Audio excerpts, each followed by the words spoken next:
It's Sunday morning live, starting a little early. So what I'm going to do is I'm going to start off with a video. Yes, a video. So the theme between yesterday and today is the United States Navy. So without further ado, they were designed to be the best. Enemies face to face. Endured tragedies and enjoyed victories. They went down in history due to the bravery of their crews. They are the ships that deserve to be called naval legends.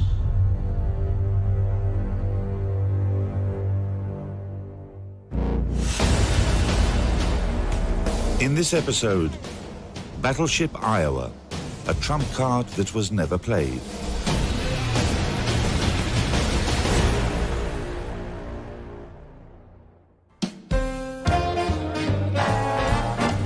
In the 1930s, the whole world was crazy about two things: swing music and guns.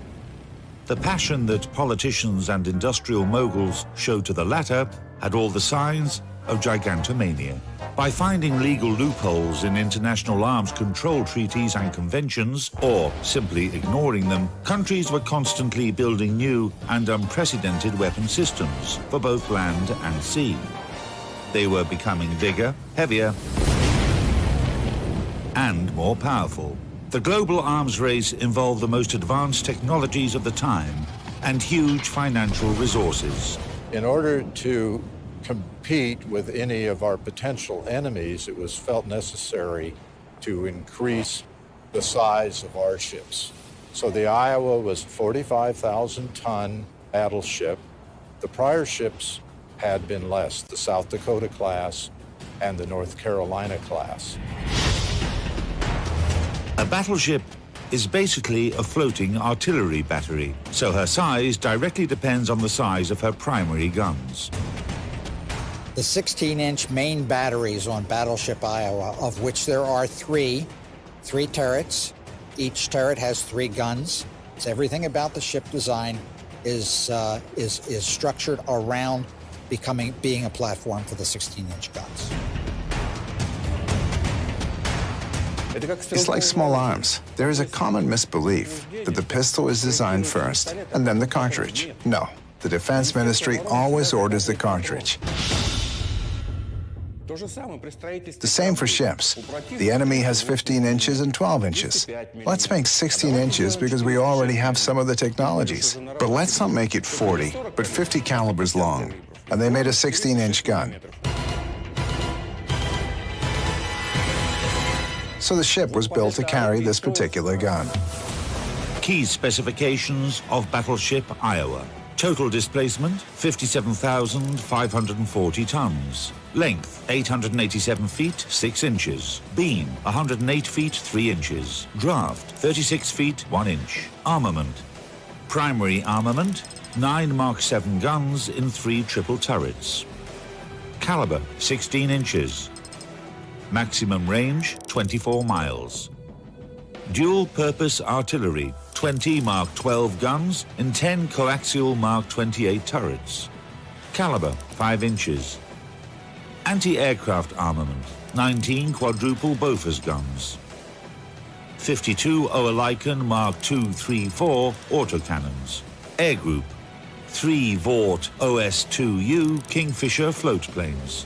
During construction, Iowa's armor was declared higher than it actually was in order to mislead the enemy. The real specifications are as follows. Main belt, 12.1 inches. Main turrets, 7.2 to 17 inches.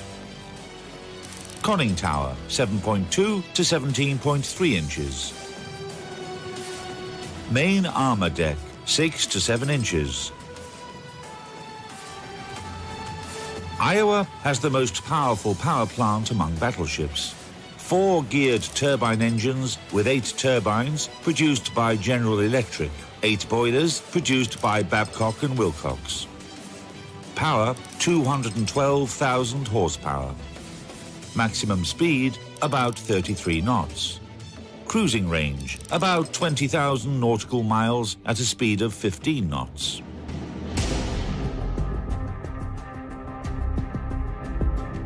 Battleship Iowa had a very unique hull design in the bullnose, and you can also see that her lines were very tapered, almost aerodynamic, and that's all part and parcel of how they got this 57,000-ton behemoth up to a speed of 33 knots, which is very, very fast, and almost you could say it's almost powerboat speed. Very, very unusual for a warship. This became an important advantage later on during the war in the Pacific Theater. With a speed like that, Iowa could efficiently escort carrier task forces.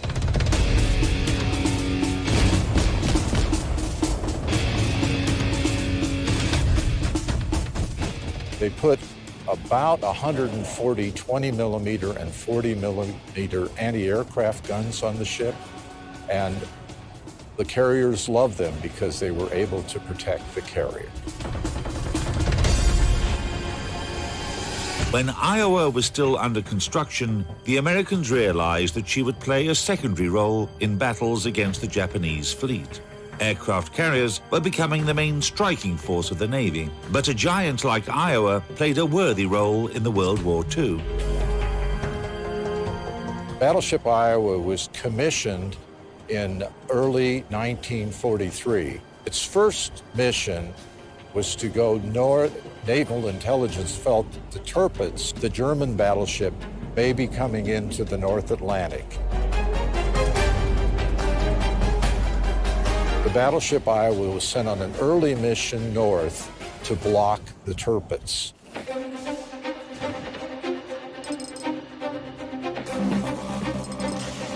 Suppose battleships Iowa and Tirpitz met in battle. Iowa had a higher speed, greater maneuverability, and longer range of fire.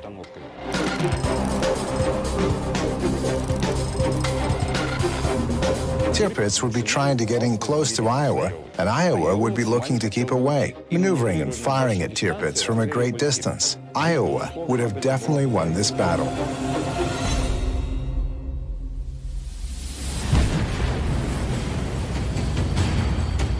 But the two naval heavyweight warriors never met. So we can only imagine how their duel would have ended.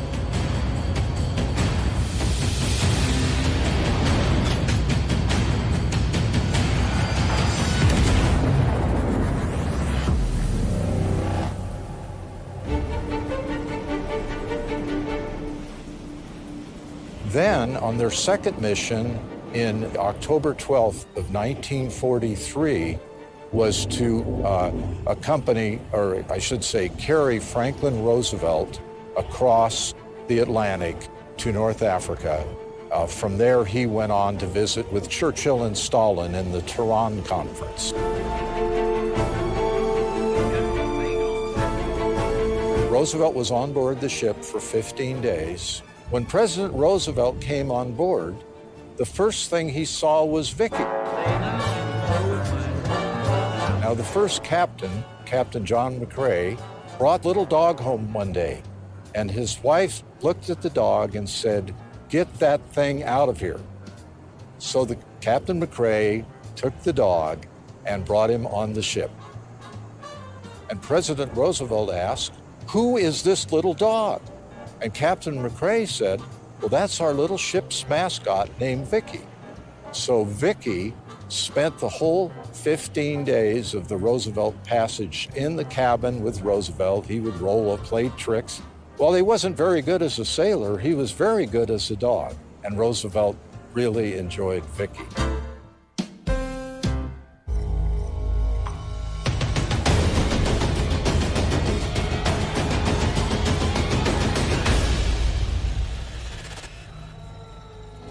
In early 1944, battleship Iowa joined the United States Fifth Fleet, which operated in the Pacific Ocean.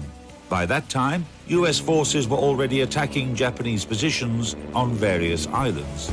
The battleship's role was to provide fire support to landing troops and escort aircraft carriers during air raids on the Philippines, the Ryukyu Islands and Taiwan. The ship crisscrossing across a lot of these small islands that are really forgotten now. At one point, they went up to support MacArthur's landing in the Philippines at Leyte Gulf. Unfortunately, they went the wrong way at Leyte Gulf and chased a Japanese carrier force that was really a decoy for the landing.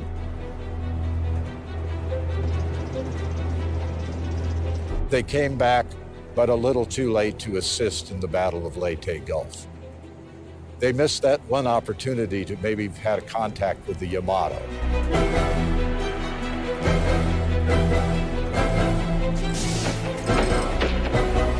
The two ships never met in combat, and both countries kept their capital battleships, shall we say, arm's length, kept them at distance, because there was great political risk to having either one of the ships damaged severely in battle. Japanese industry in those days simply didn't have the resources to build ships in large numbers.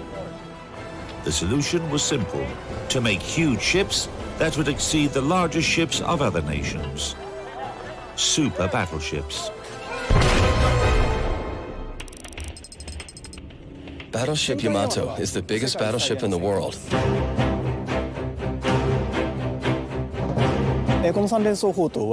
Her shell velocity was 2,600 feet per second, while its weight could be up to 3,300 pounds. Such a large gun could inflict very serious damage. The Japanese essentially broke the treaty. On the other side, the United States of America was simply building a ship that met the contemporary requirements of naval warfare and could easily, without any extra effort, be built by the American industry. During the war, the Japanese fleet could afford to build only 2 battleships, while the Americans were able to construct more and more new battleships.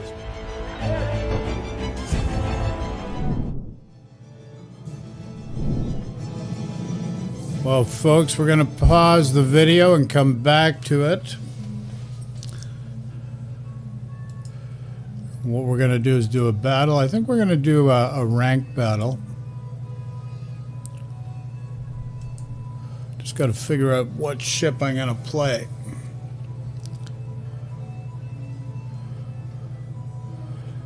What I may do is try the Talon.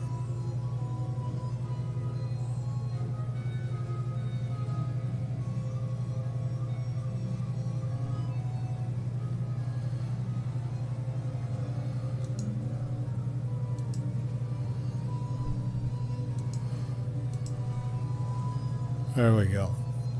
Just the port with World of Warships was doing something funky.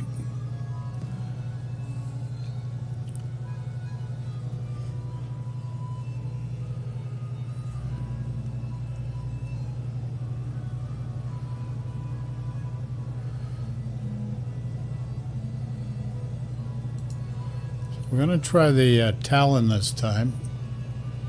We've been running the mains most games, but what I'm finding with the mains is the AP penetration somewhat abysmal at best.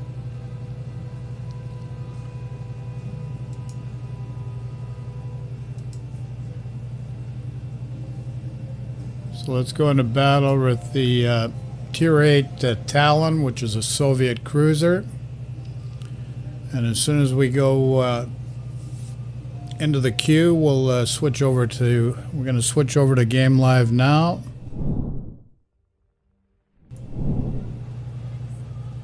Okay, so we are in the queue. Let's see what comes up here. Okay, we do have a CV on each side.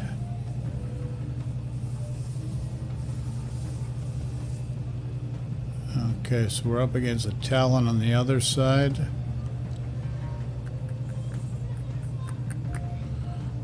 Okay, let's look at the map.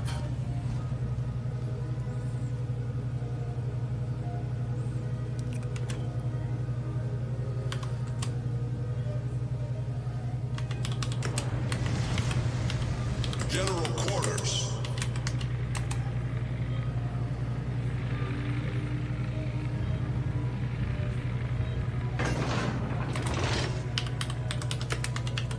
All forces, let's give them a hard time.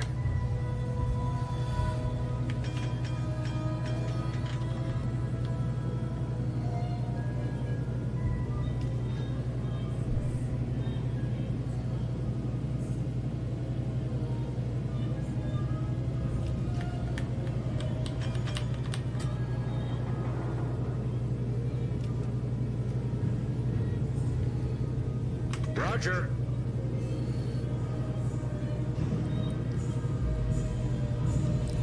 Oh, I forgot to put camo on this bugger.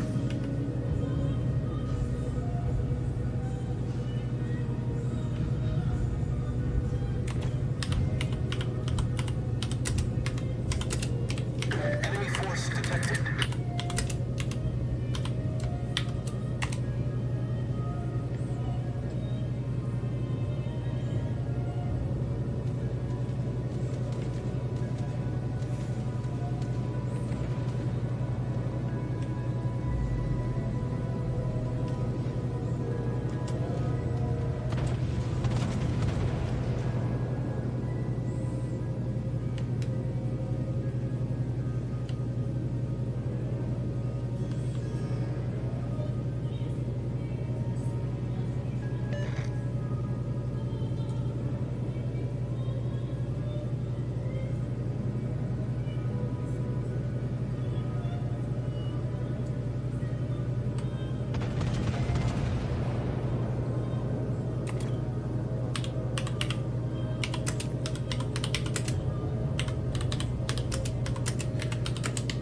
Teammate, I need your support.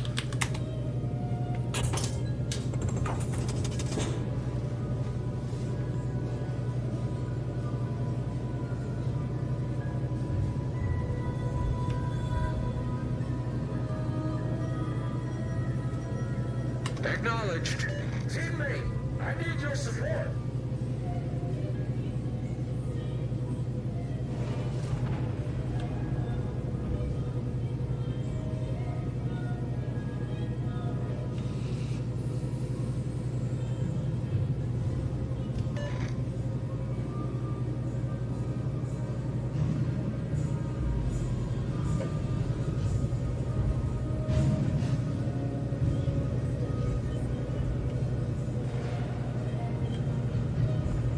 Teammate, I need your support.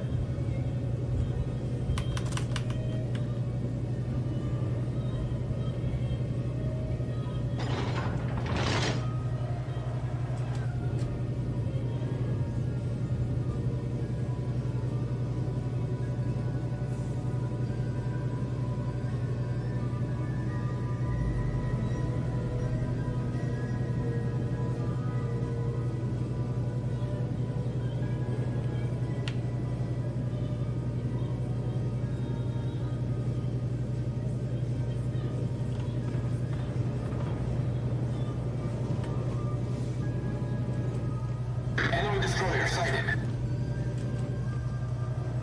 Enemy cruiser sighted.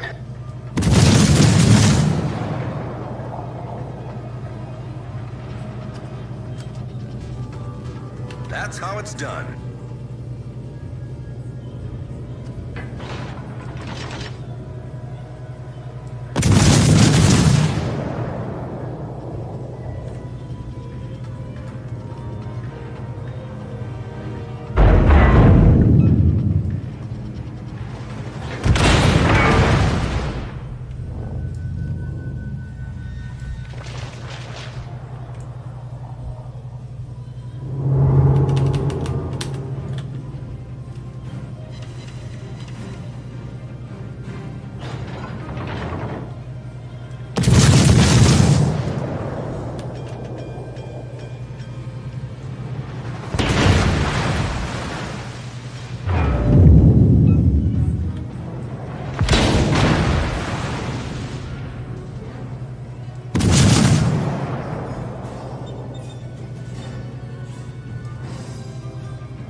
Excuse me. Well, we got a good handle on this game. They're down 2. We're not down any at this point.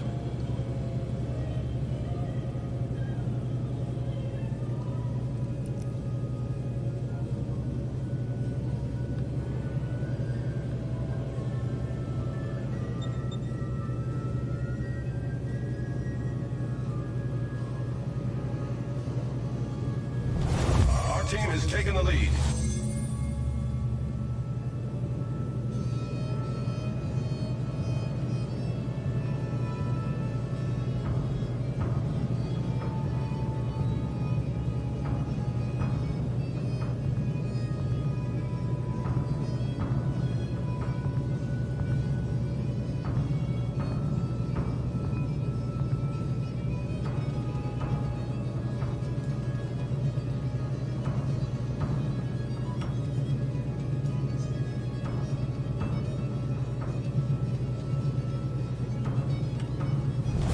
Our victory is in sight.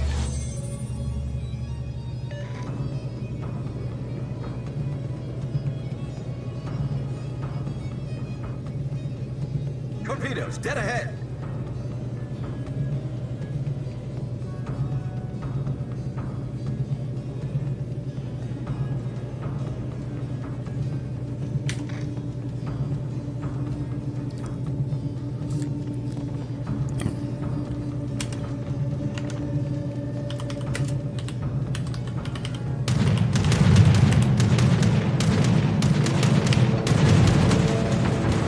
Anti-aircraft gun crews are on full alert.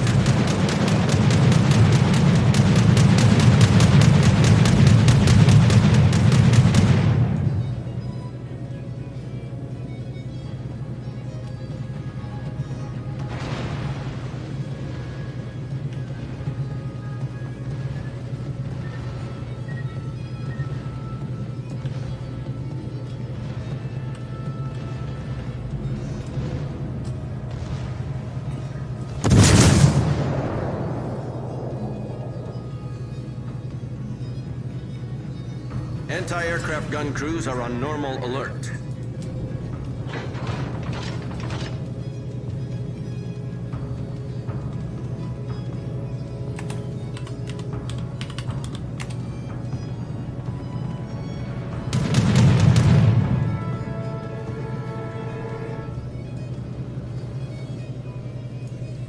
Okay, so we got the win.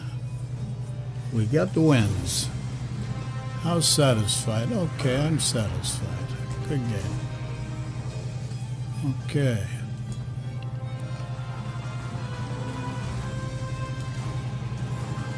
Yeah, I didn't do a ton. Didn't do a lot. Just the way it was. Just backing up my guys, and we did what we had to. So I gotta make sure I put friggin' camo on the friggin' ship this time.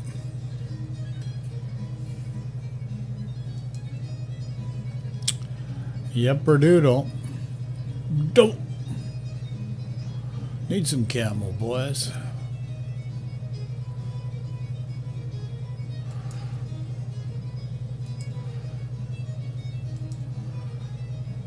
Okay, we got that there.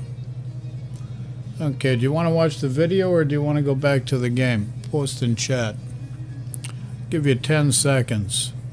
10, 9, 8, 7, 6, 5, 4, 3, 2, 1, 0. Nothing posted in chat.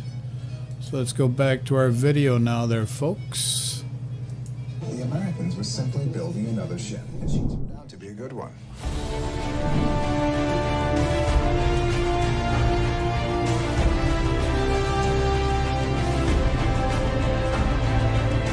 The Iowa, I think, would have, of course I would probably say this, would have taken the day in a battle against the Yamato.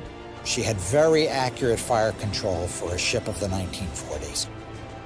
And I think that would be an advantage for her if they should fight such a battle. It was so accurate that in 1984, when they recommissioned the ship, they kept the existing system in place. They did, even though they had modern computers. The Iowa could put a round very, very close to the target, so accurate that they didn't need to change it.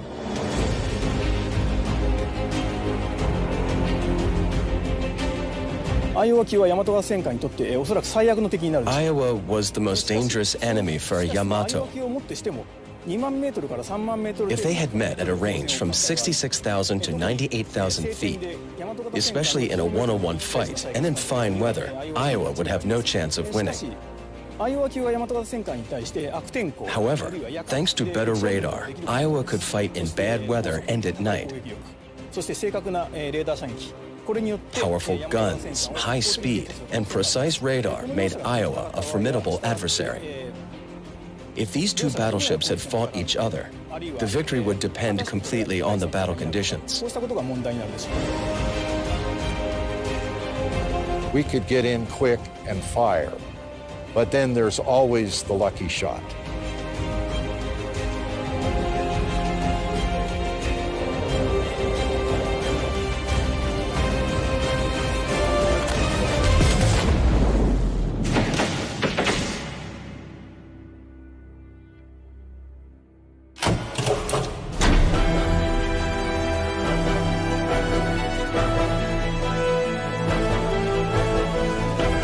The changing tactics of naval warfare increased the role of aircraft carriers and deprived Iowa of a chance to use its primary armament against surface ships. So the battleship used its firepower against the enemy's coastal positions.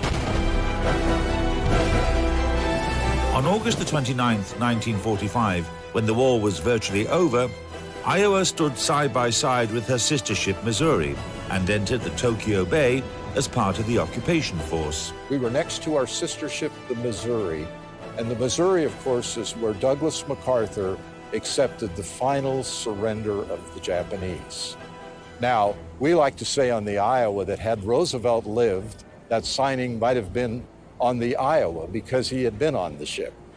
But President Truman was from the state of Missouri, and so the signing was on the Missouri. Some of a sailor that was on that trip once told me that I asked him if he was sad that he didn't get the signing instead of the Missouri.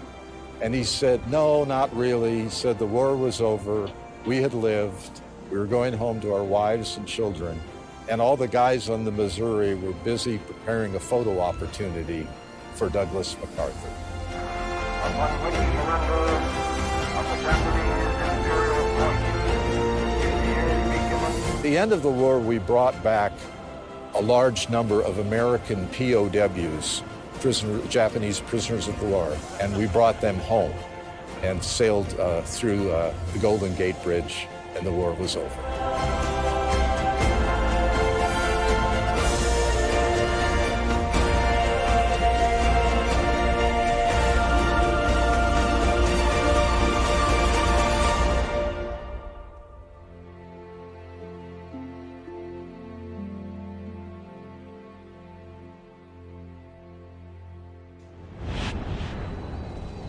For her service in World War II, the battleship was decorated with 9 battle stars.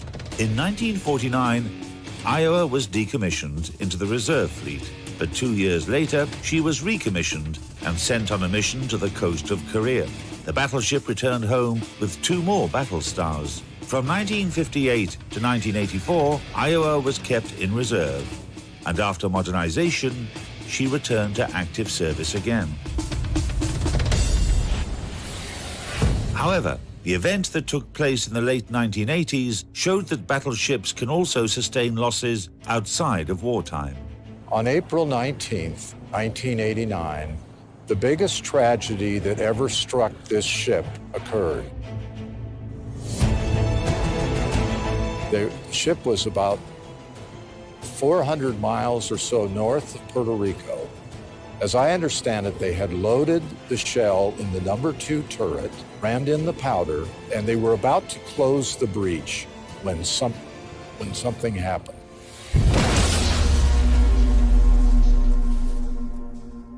There was was an explosion that killed 47 men.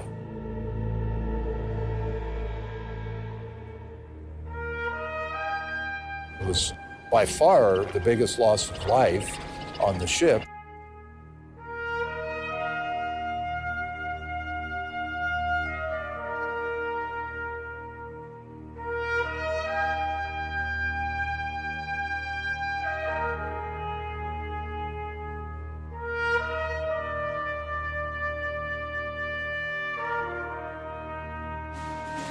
Having recovered from the tragedy, the battleship returned home and joined the reserve fleet.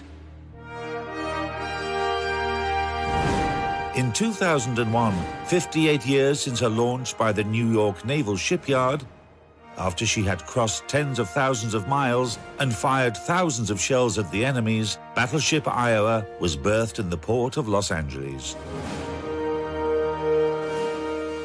She's unique because she did have 3 careers in the Navy: World War II, Korea, and the 1980s. And then now she's on her 4th career as a museum ship.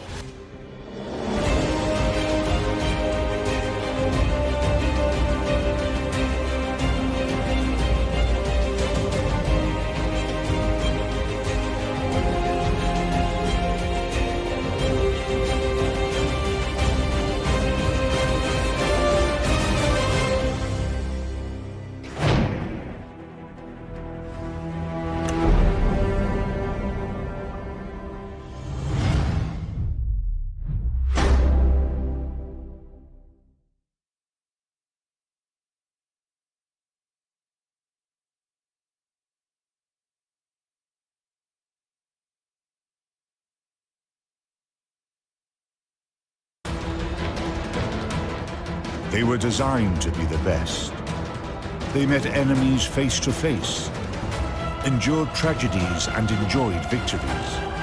They went down in history due to the bravery of their crews. They are the ships that deserve to be called naval legends.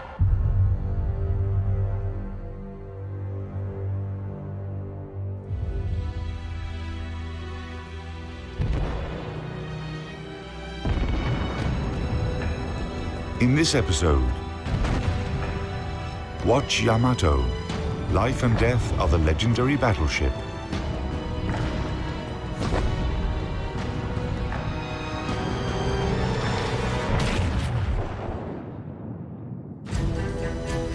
By spring 1945, it became clear that only a miracle could save Japan from defeat in World War II. The land of the rising sun had lost virtually all its naval and air forces, and US troops were already landing on Naval operation in the Pacific, dubbed Tenichi Go, Heaven Won, was a dangerous mission, but the faith in Yamato was almost religious, and the Japanese believed luck would go hand in hand with the ship. Okay, folks, we're going to pause the video, and we're going to go back into live battle. Hope you're enjoying the Yamato now. We've gone from one to the next. But now, we're going to go back into a ranked battle. We're going to try the Talon again, but we're going to put camo on it. We didn't have camo on it last game. So we're going into the queue. As soon as we go, okay, we're going into the game queue, so let's go to the live screen. Okay, this is our setup. There's 3 DDs on each side.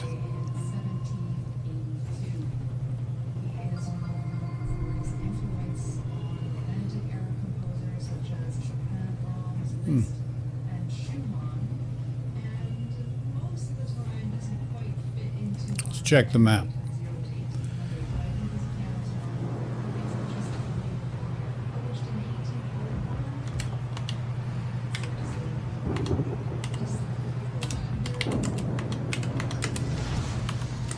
Action stations. Good luck, everyone.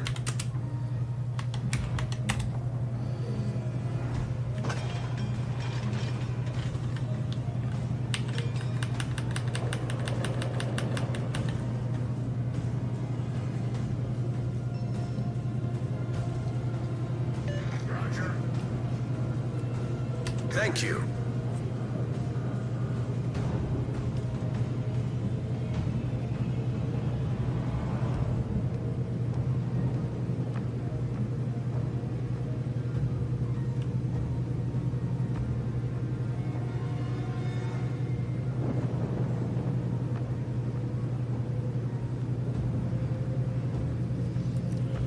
Okay, so we're going C. 1DD's going with us. The rest of the team's going A.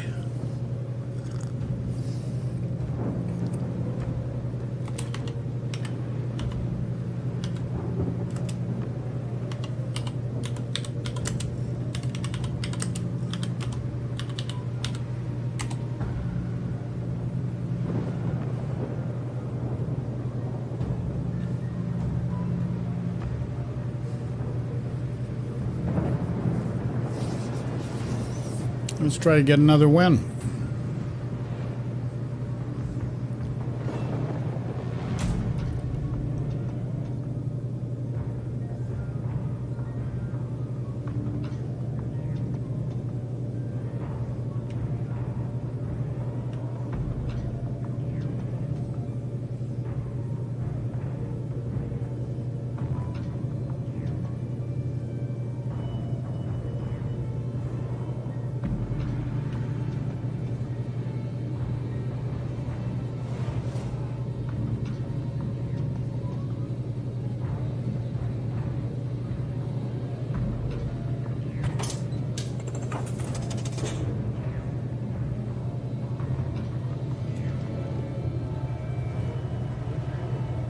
Well done, Commander.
Torpedoes to starboard.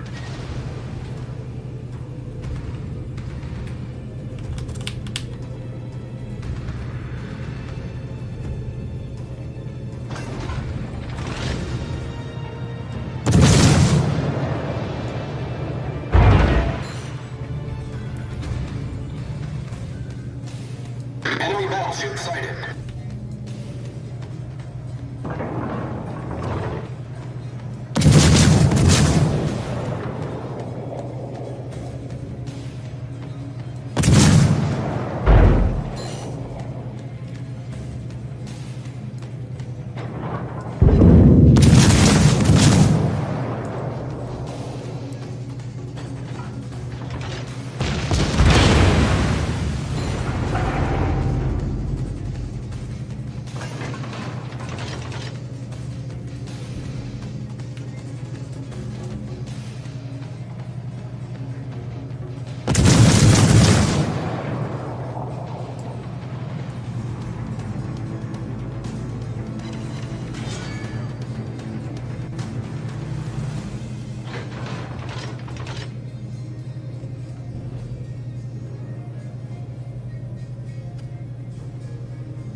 not looking too good, boys. We're down 3 ships.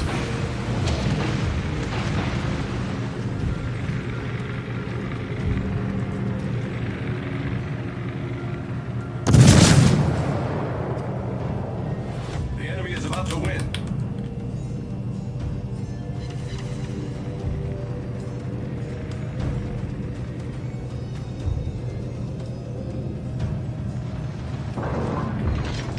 Enemy cruiser detected.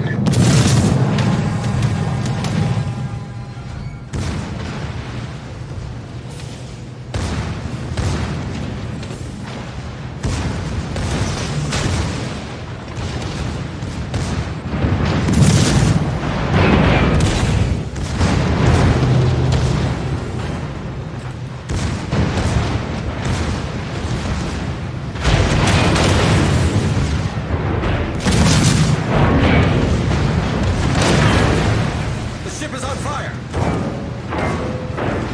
The enemy is about to win.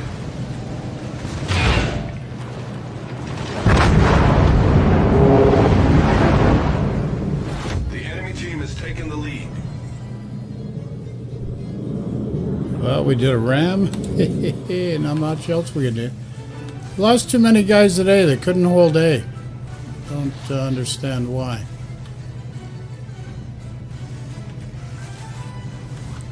They played A improperly, so. And then this Vladivostok came over to C. Not sure why he did that. Oh well, what are you gonna do? What are you going to do? This is gonna be a loss for us. Unless we get lucky here. But that Vladivostok, he's 1 against 3. He's not gonna friggin' survive. Just a bad move on his part. Excuse me. Should have let these guys just have C. Could have firmed up A with the 2 DDs. But no, some guys got a YOLO.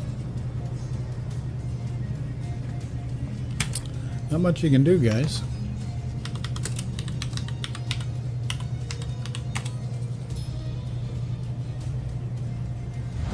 The enemy is about to win.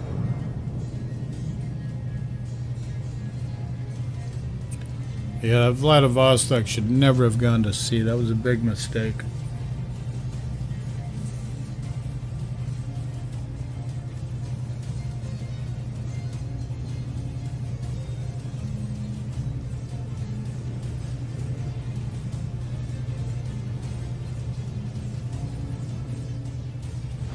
The enemy is about to win. What are you going to do? Just friggin' guys just not paying attention.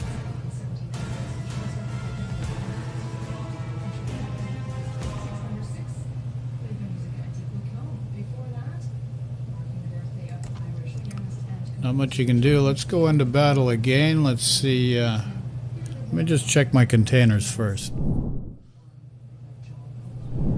Let me check my containers, see what I've got here. What'd they give me? 15 Zulu flags. I'm going to collect a resource container as well. We're going to put some camo on this Talon again. Let's give it another whirl. Not so sure it's better than the mains, but then again, its AP is better.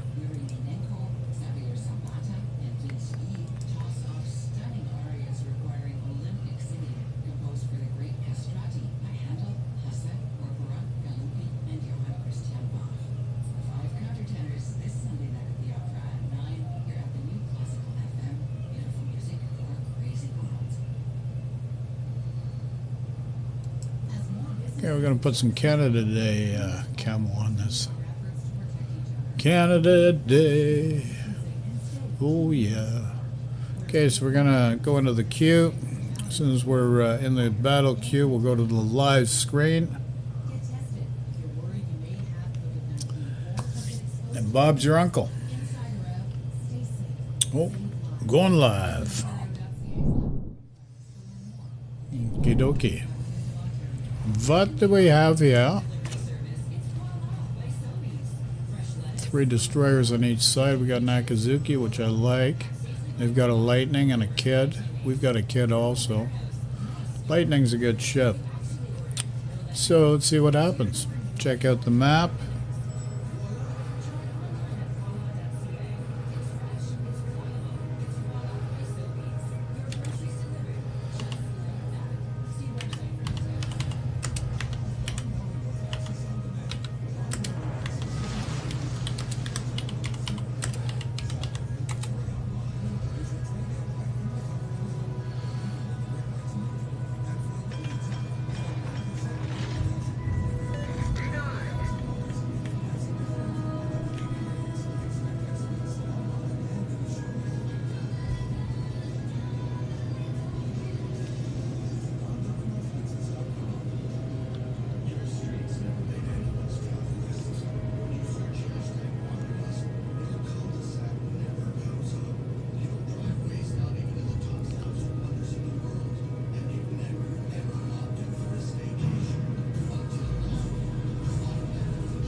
Stations, reporting the position of a strategic target.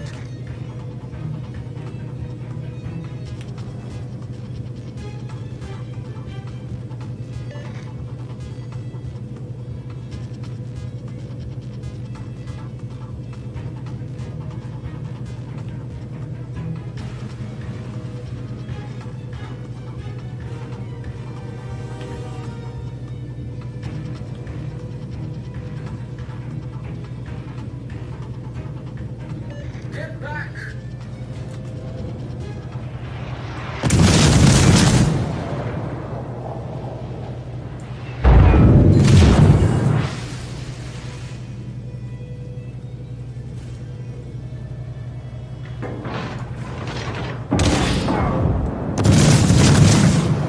All stations, reporting the position of a strategic target.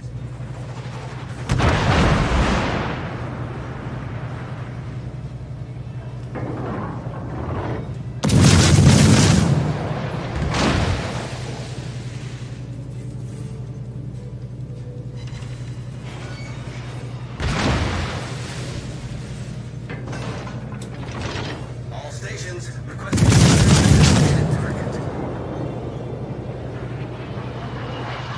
Enemy battleship detected.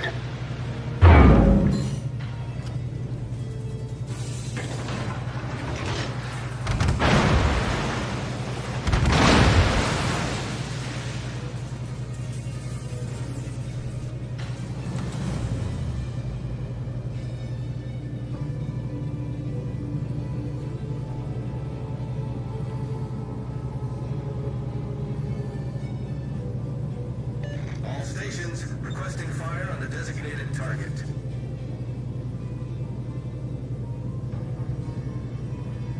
All stations reporting the position of a strategic target.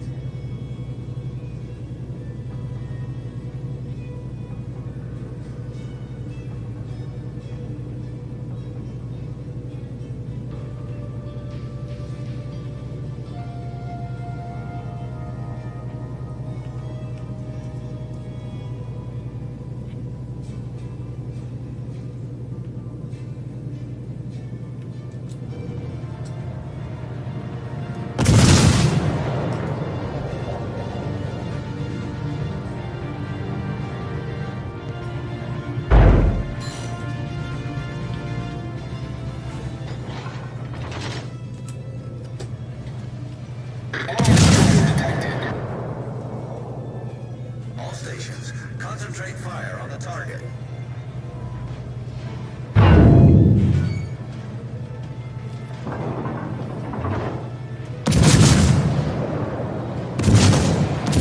Concentrate fire on the enemy warship.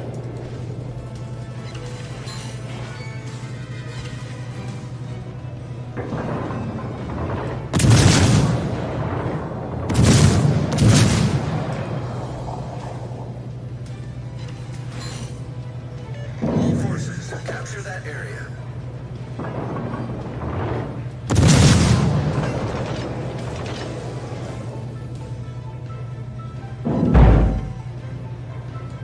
Come on.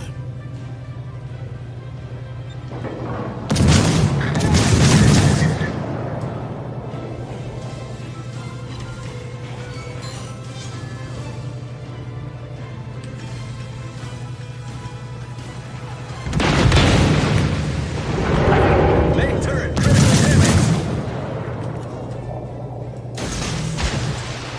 Problem solved, sir.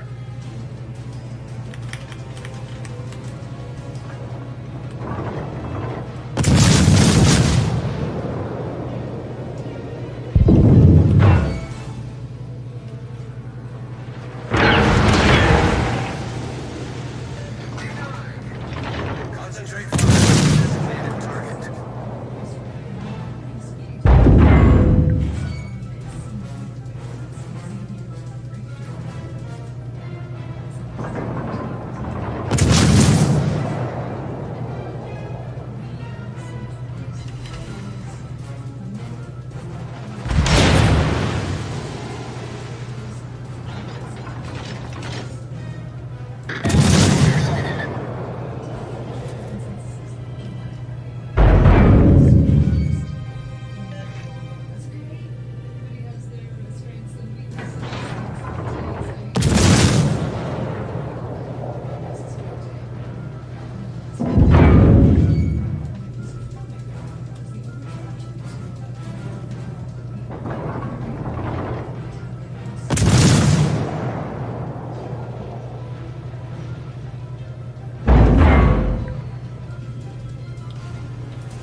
Our victory is in sight.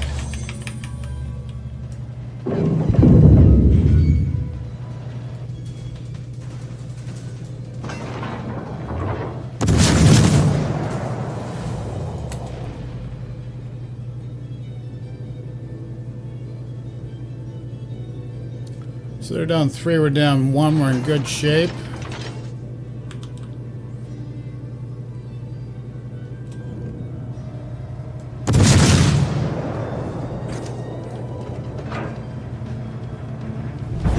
Our team has taken the lead.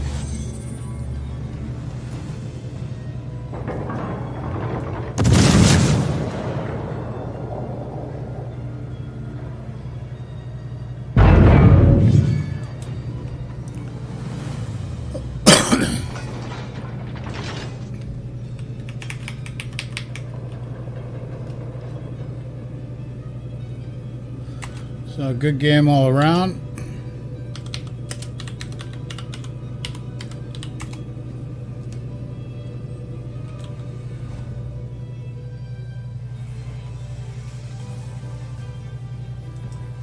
The good game. Okay.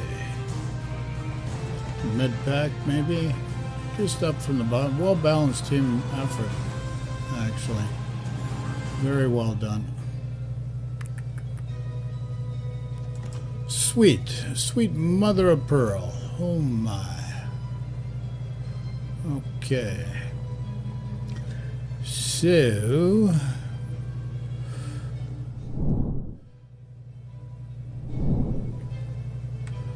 I'm going to go back to the video again.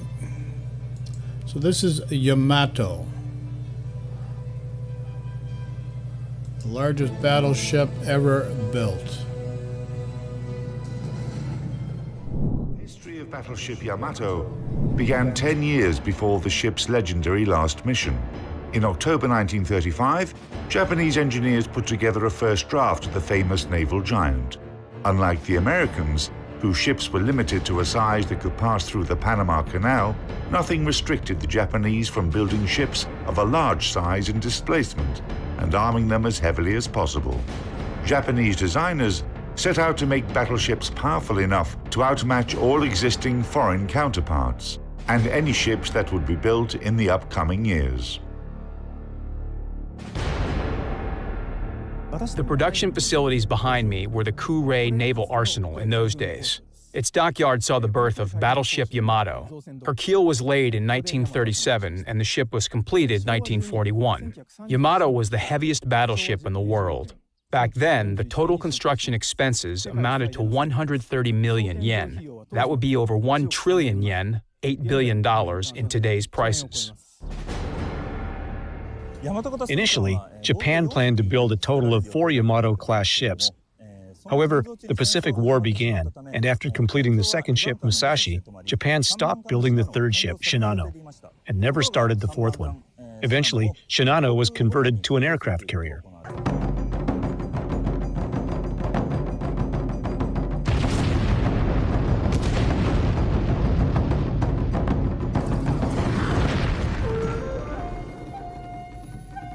Yamato is the ancient name for Japan, meaning Great Harmony.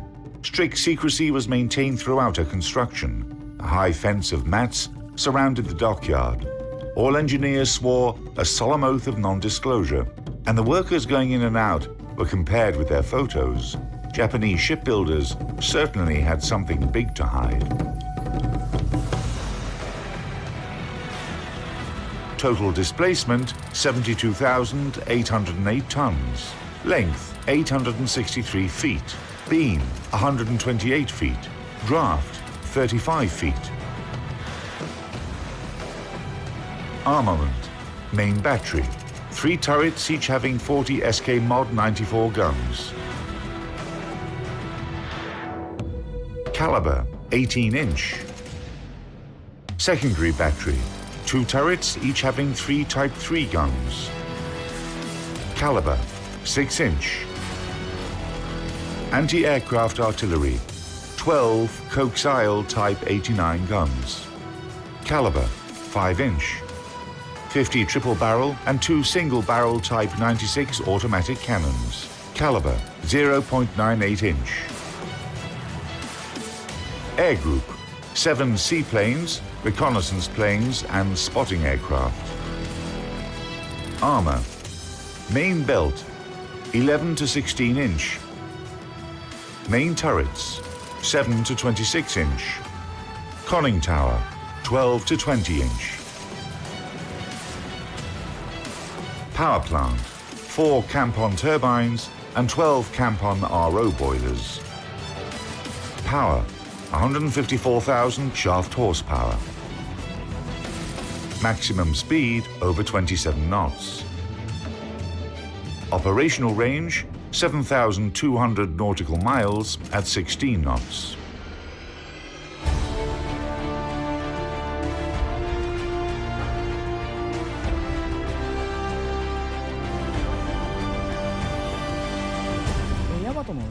Yamato's key features are her main turrets, each having 3 18-inch guns. The guns could fire shells weighing almost 1.5 tons with a muzzle speed of 2,600 feet per second. A gun turret, including the barbette, weighed 3,000 tons. It could contain over 150 men.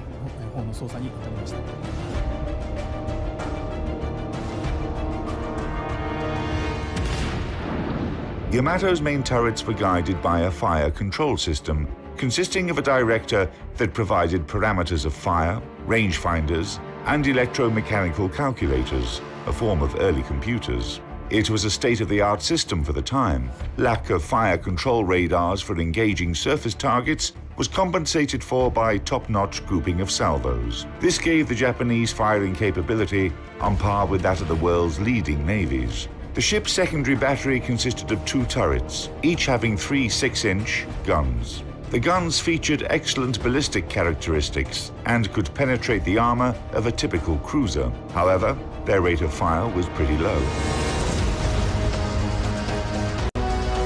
When commissioned, Yamato had 6 coaxial 5-inch anti-aircraft guns for long-range engagement, plus short-range anti-aircraft artillery consisted of 8 triple-barrel 0.9-inch cannons. The number of the AA guns was constantly built up during the war. The 5-inch anti-aircraft guns and the 0.98-inch guns had different ranges of fire. So if an enemy aircraft flew into this gap, neither of the guns was able to effectively intercept it. Furthermore, the 5-inch guns had relatively low traverse speed and poor elevation and depression characteristics, while the 0.98-inch guns failed to fire at the declared rate of 14 rounds per minute if the elevation was high or low.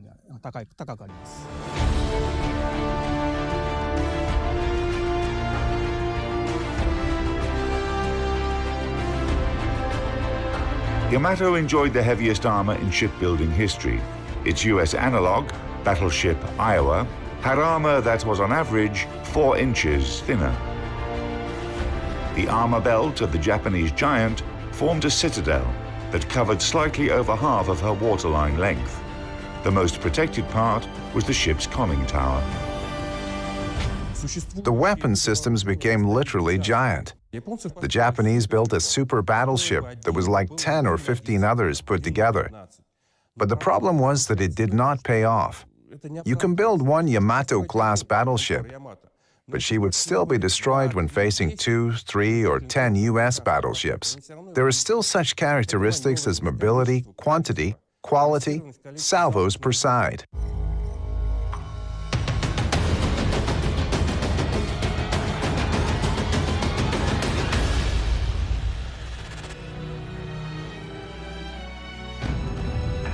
Yamato was commissioned in late 1941. In her first mission, the Battle of Midway, Yamato served as the flagship of the Japanese combined fleet. During the battle, on June 4 through 6, 1942, Yamato did not fire a single shot and was used only as an HQ ship. The Japanese military command was definitely saving their tools. Okay, folks, we're going to go back into a battle.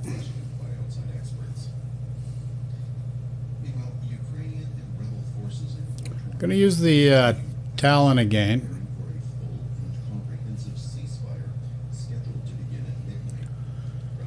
So we're just going to wait, get into the queue here. As soon as we're going into a queue for battle, we'll go to the live screen. So any questions regarding these videos, just post in chat, please. Okay, going live now.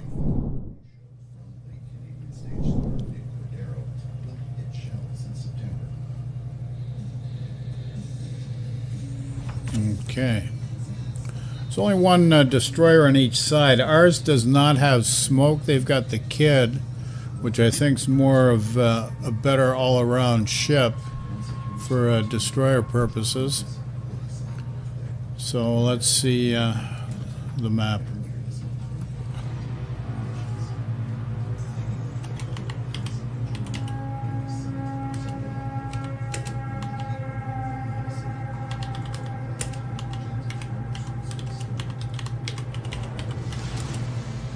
Action stations.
Oh, fuck.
Enemy cruiser sighted.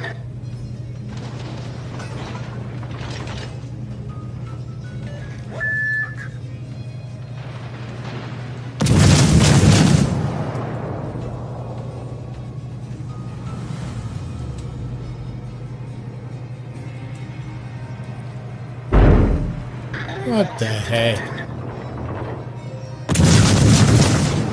Give me a break. Perfect friggin' shot.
is in sight.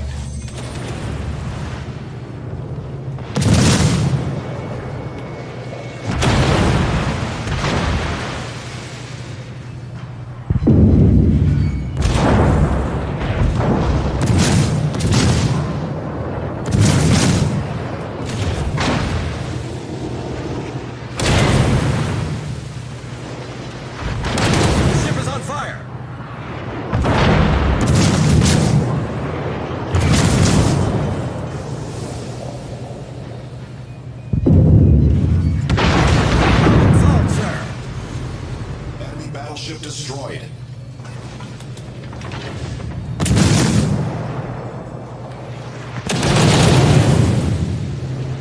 Enemy destroyer detected.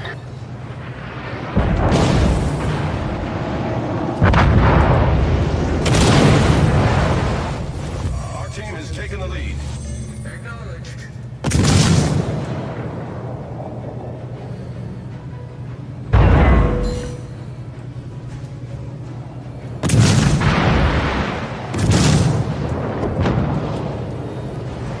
Okay, so we got the win. Holy moly. We'll take it. Thank you very much. It should be about mid-pack or thereabouts. Just below. Very well balanced game. Very well balanced. Good show. Good show with everybody. Okay.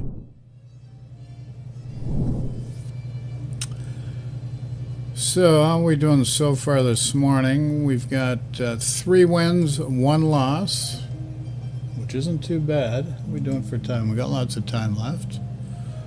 Collecting a container for resources right now. I think we'll go back to the video. I'm going to do a washroom break. And we'll go back to Yamamoto.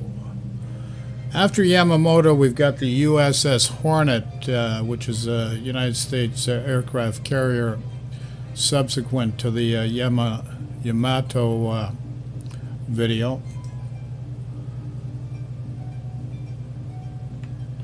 And let's see here. There we go. Okay, let's go to the live screen now. Japanese seamen started to feel disappointed with their flagship. They even made up a saying that the world's 3 most useless things were China's Great Wall, the Egyptian pyramids, and the battleship Yamato. It was not until autumn 1944 that the Japanese naval giant fought its first real battle. Together with her sister ship Musashi, Yamato attacked US landing craft near the island of Leyte.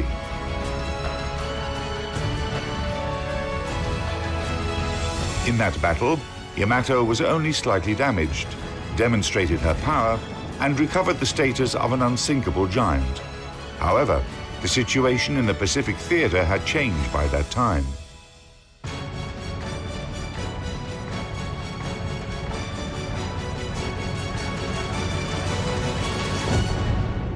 Progress in military technology basically follows the laws of philosophy. When making a new weapon system, designers in the military usually seek to enhance its specifications, bigger caliber, thicker armor, etc. Then they come to a dead end, where they are no longer developing the Navy, but improving a separate weapon type within the existing limits. A radical change is carrier-borne aviation, and later, missile systems. But Yamato is the peak in the construction of battleships. It is not about progress, it is about reaching the peak. In 1945, World War II reached Japan's home islands. The command of the Japanese combined fleet made a Bushido-style decision. Yamato, with the help of a light cruiser and 8 destroyers, was to defend the island of Okinawa and prevent the US troops from getting any further inland, or fight to the end and finish her journey gloriously. Executing this order on April 6, 1945, the legendary Japanese battleship sailed off to fight her last battle. The United States sent in its Task Force 58 to intercept the flagship of the Japanese combined fleet. The Americans would not miss the chance to destroy the symbol of Japan's naval power. As early as 10 a.m., the first US squadrons took off from 5 heavy and 4 light aircraft carriers, located about 300 miles away from Yamato. A total of 227 aircraft took part in the destruction of the Japanese force. The battle began at 12:34. 4 aerial bombs hit Yamato, taking out a 5-inch gun and several automatic cannons. In just 20 minutes, 2 more bombs struck the battleship and a torpedo hit her port side. In response, Yamato fired her anti-aircraft weapons. At 14:02, the Americans launched the last attack on the wounded, but still combat-capable Yamato.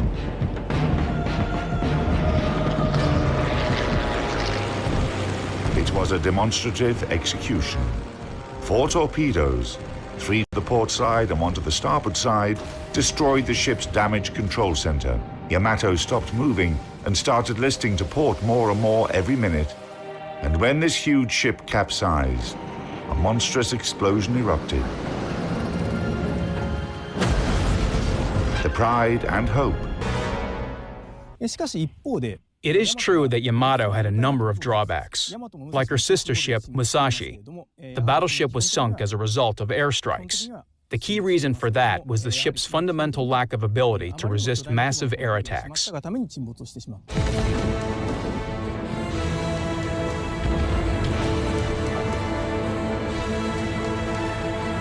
Yamato remains the largest and most powerful battleship in history. For every person who takes interest in the history of military ships, Yamato embodies military might. Born to terrify and crush enemies, this formidable steel giant managed to glorify her name even as she was defeated. She represented a pinnacle in large battleship design, one that will probably never be surpassed. And in that sense, Yamato will always remain a symbol and a legend.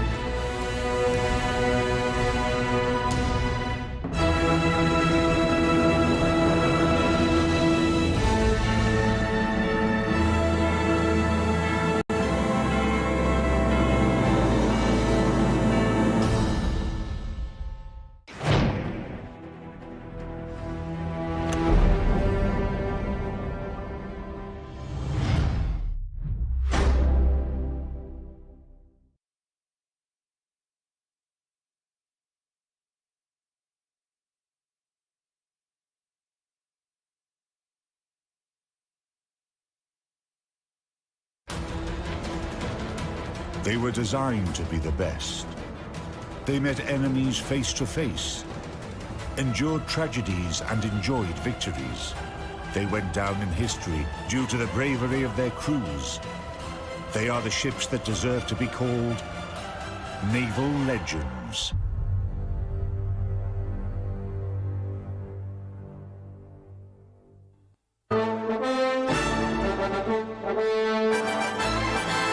In this episode, the invulnerable Hornet.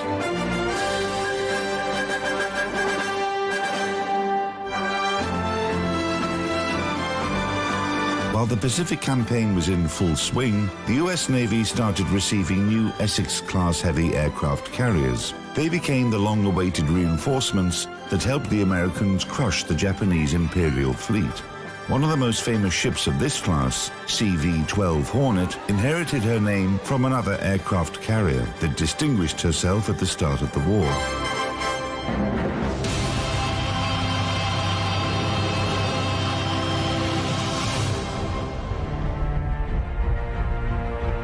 In April 1942,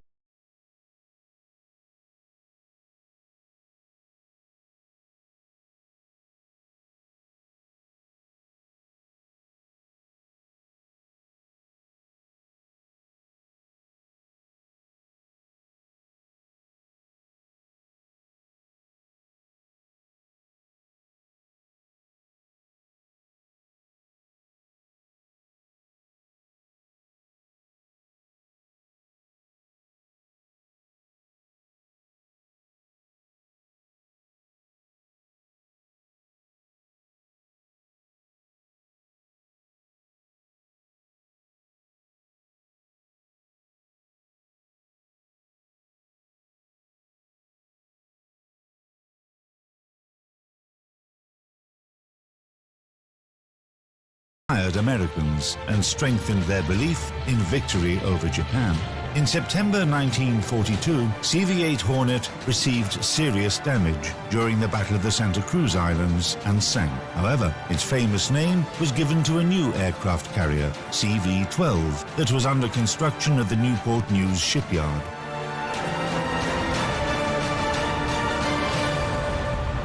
The keel was laid in 1942, and a year and a month later, in 1943, the ship was underway. A remarkable production in 1 year, especially when you realize it was done without computers, just slide rules and blueprints. 24 of these ships were produced during the Second World War. It's amazing to consider that. General performance capabilities of USS Hornet. Total displacement up to 36,000 tons. Length up to 873 feet. Beam 147 feet 8 inches. Draft at full load 29 feet 10 inches. The very first aircraft carriers built after World War I showed that no matter how powerful booster engines were on planes, the flight deck was too short for them to gain the necessary speed. Then the idea appeared that aircraft should have an additional method for acceleration.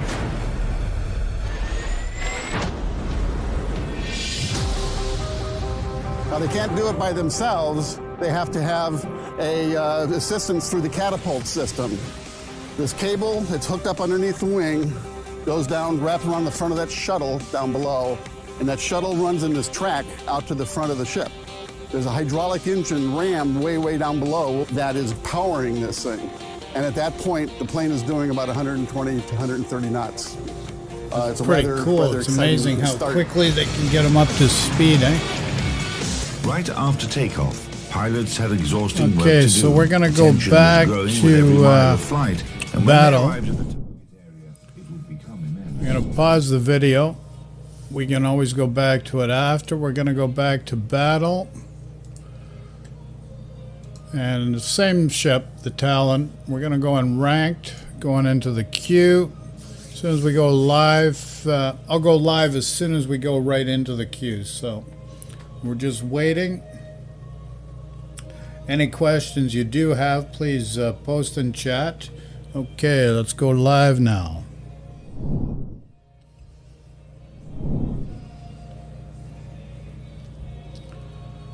Okay, we'll see what the queue holds for us in a second. There we go. CV on each side. 2 destroyers on each side. Okay. Pretty well balanced. Let's check the map out.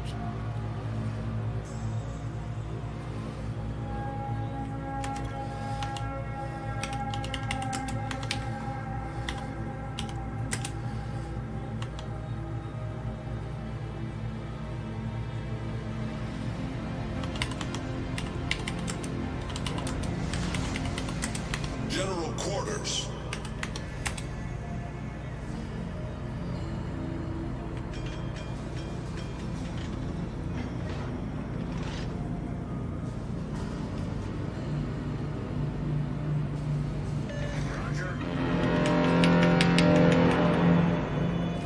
Thank you.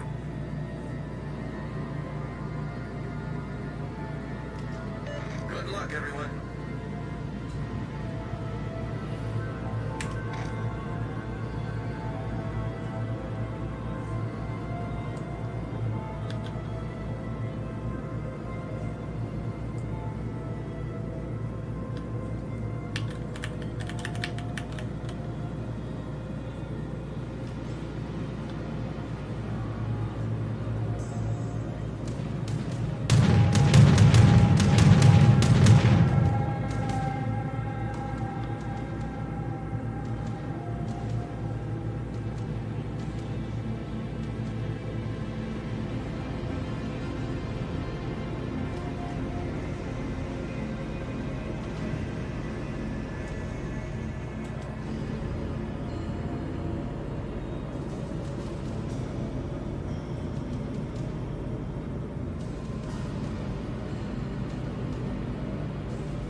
Okay, we're getting C, they're getting B at the moment. Or Benson came with me, which is probably a good idea. Should be an A shortly. I'll be able to provide some AA cover for him. Enemy cruiser detected. All stations reporting the position of a strategic target.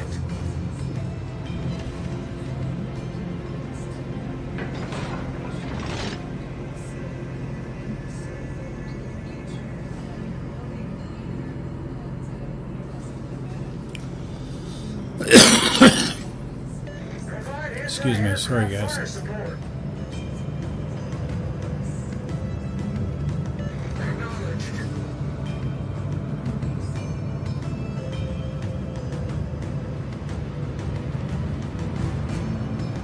All stations reporting the position of a strategic target.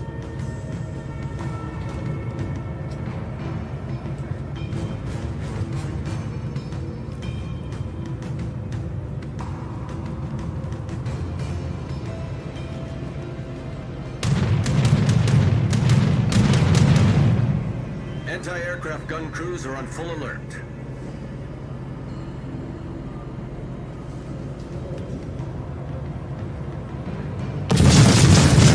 Great battle. Nice work.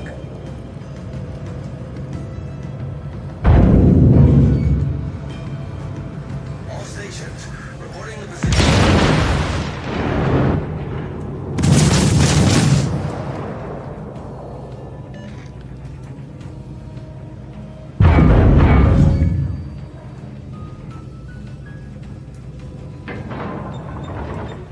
Anti-aircraft gun crews are on normal alert.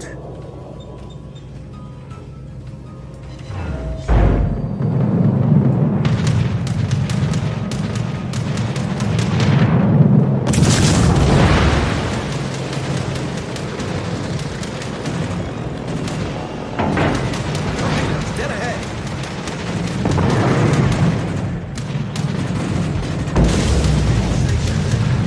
Position of a strategic target.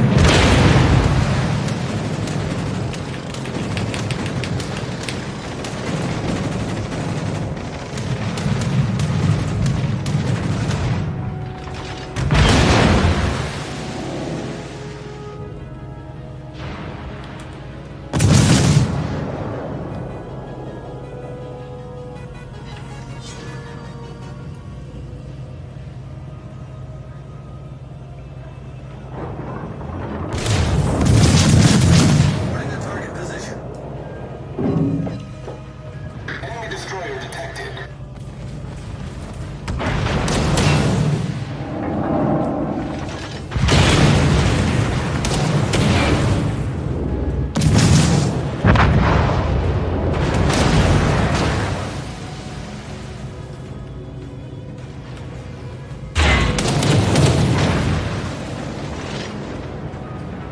The ship is on fire. Forces for that target. Affirmative.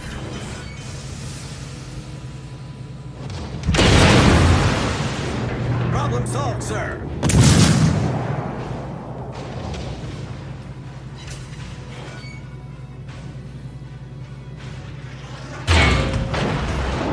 Enemy cruiser detected.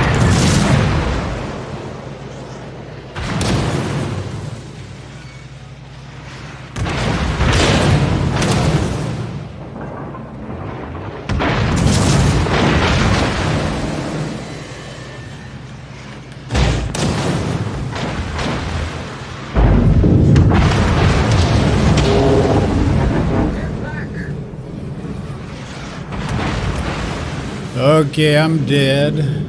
Deader in the door now, but we're in good shape cap-wise.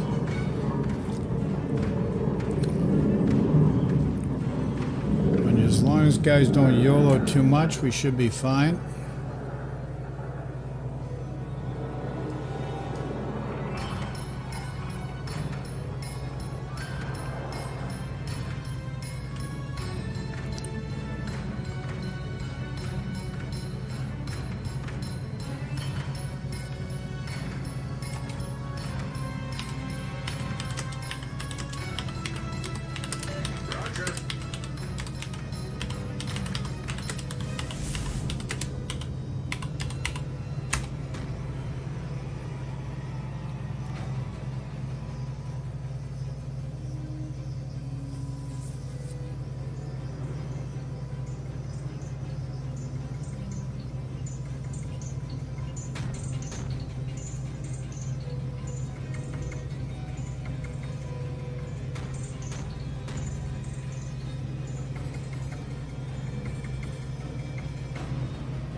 is in sight.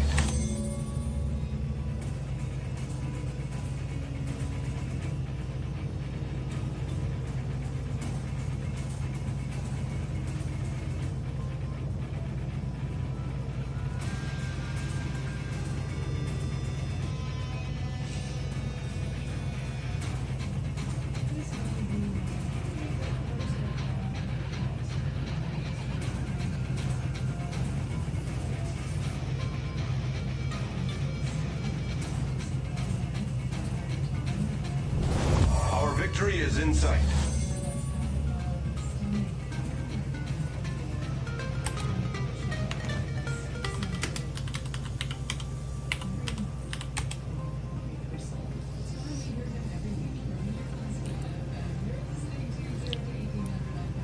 We're going to get the win here. Looking good, looking good. Oh yeah. Got all 3 caps. As long as we maintain, we're in good shape.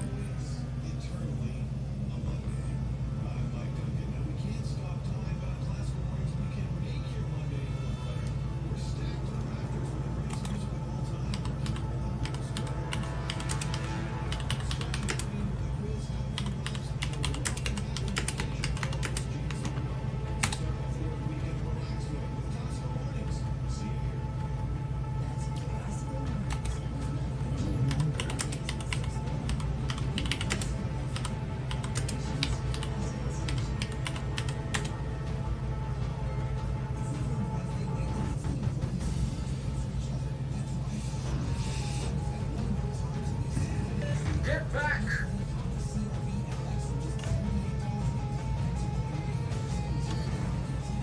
Affirmative.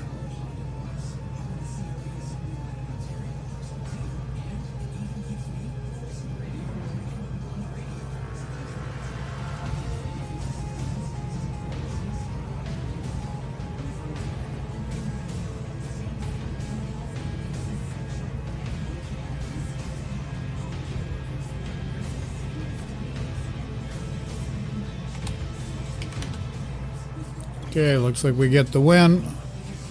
We get the win. Oh, baby. Didn't do all that great, but that's okay. We'll take the win. That's the important thing.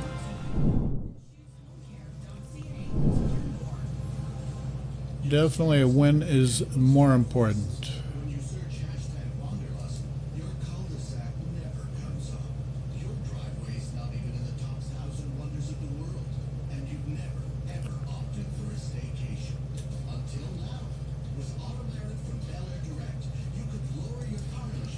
Okay, so we're gonna go in one more battle. We're already going in the queue. Holy moly. Okay, let's try to get down to rank 9, so we need one more win, which would be nice. No CVs this game. And we've got 4 destroyers on each side though.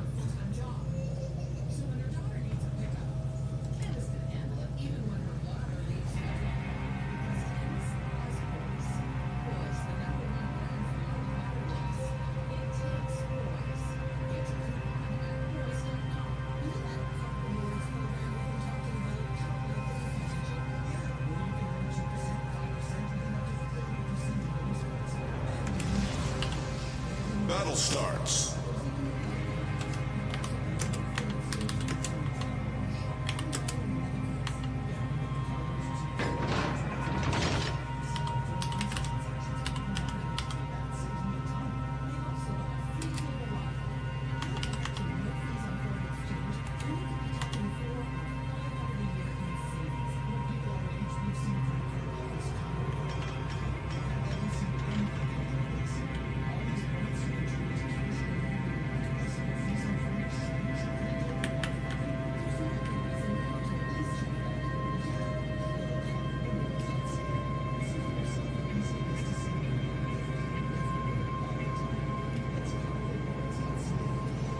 Okay, so I'm going to head to B.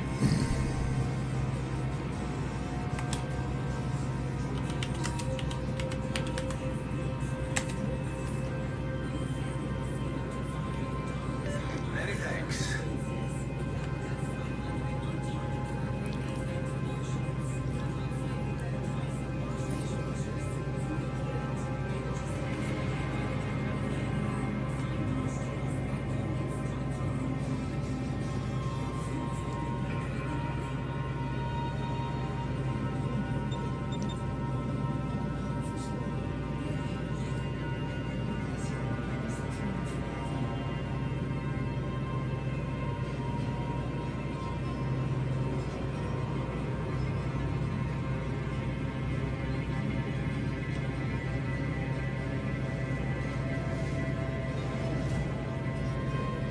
That was a great battle.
Concentrate fire on the designated target.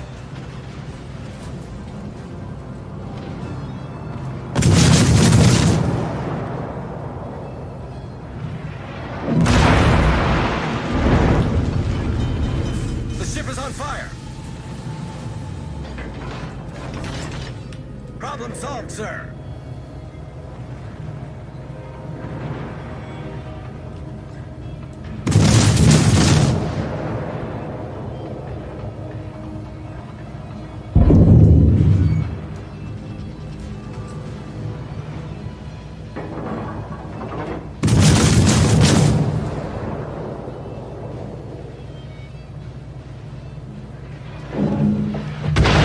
Come on.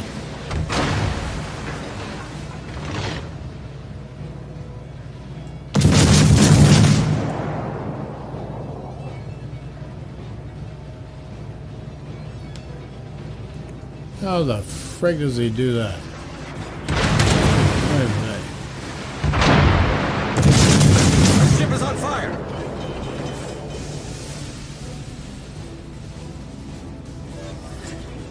Problem solved, sir.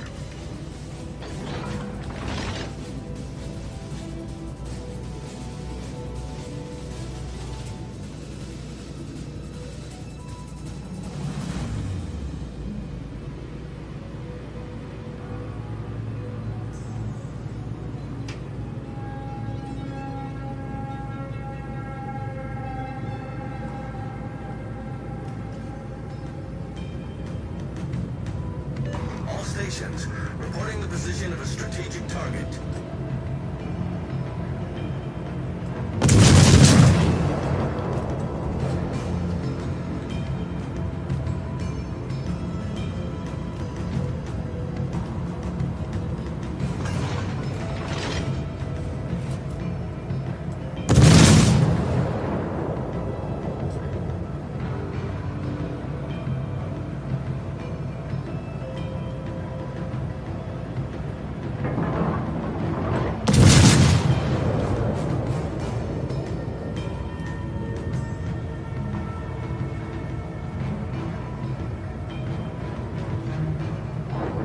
Enemy battleship sighted.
we're down one. They're not down any. We've lost the ACAP.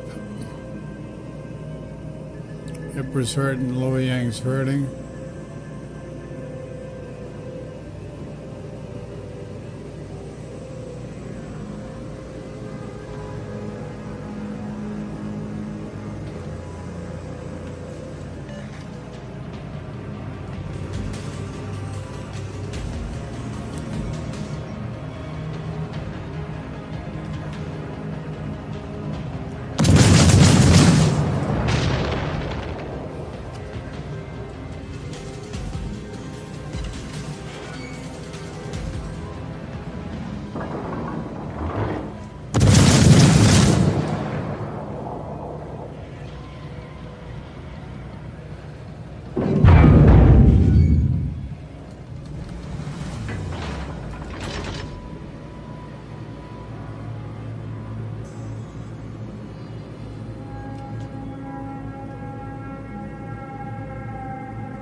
Excuse me, sorry guys.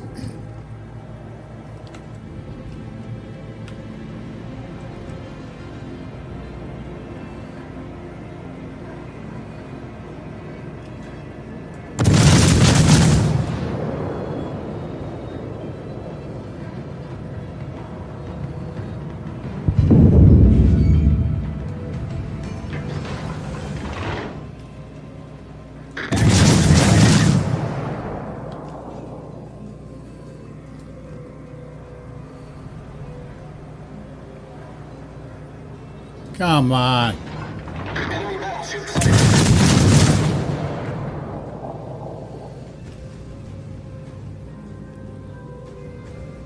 Down 3. Holy smokes, how'd that happen? Friggin' whole other side collapsed.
Pop up running behind the island.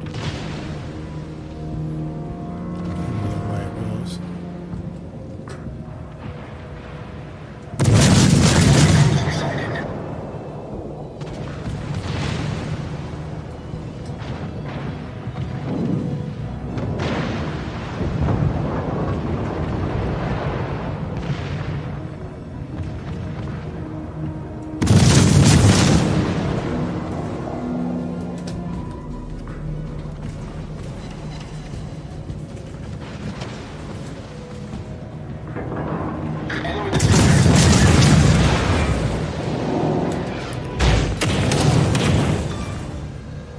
Enemy destroyer blown up.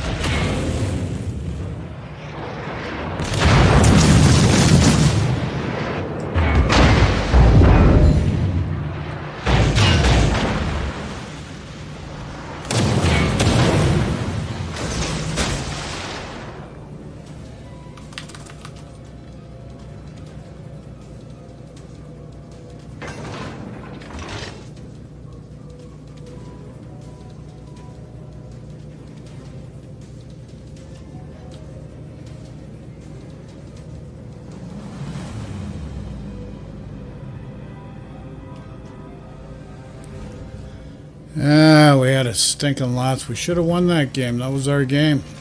Friggin' the other guys on the other side collapsed.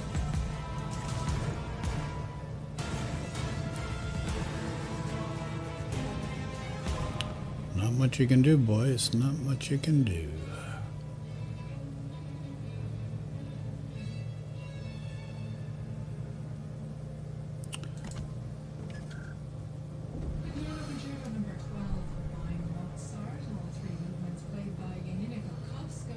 Building phases. Well, we got something. Okay, guys. Listen, thanks for watching this morning. Consider subscribe, like, follow, share if you like what we're doing here. Greatly appreciated. Any questions, throw it in the comments section. And listen, be safe. COVID-19's real. It is not a conspiracy. It's a global pandemic. It's not exclusive to North America. It's around the world. We got to get a handle on it. Practice distancing. Use a mask when you're out in public places. And just be careful. Everybody gets affected differently by it. So thanks for watching. Have a good day. And enjoy the rest of your weekend. Take care.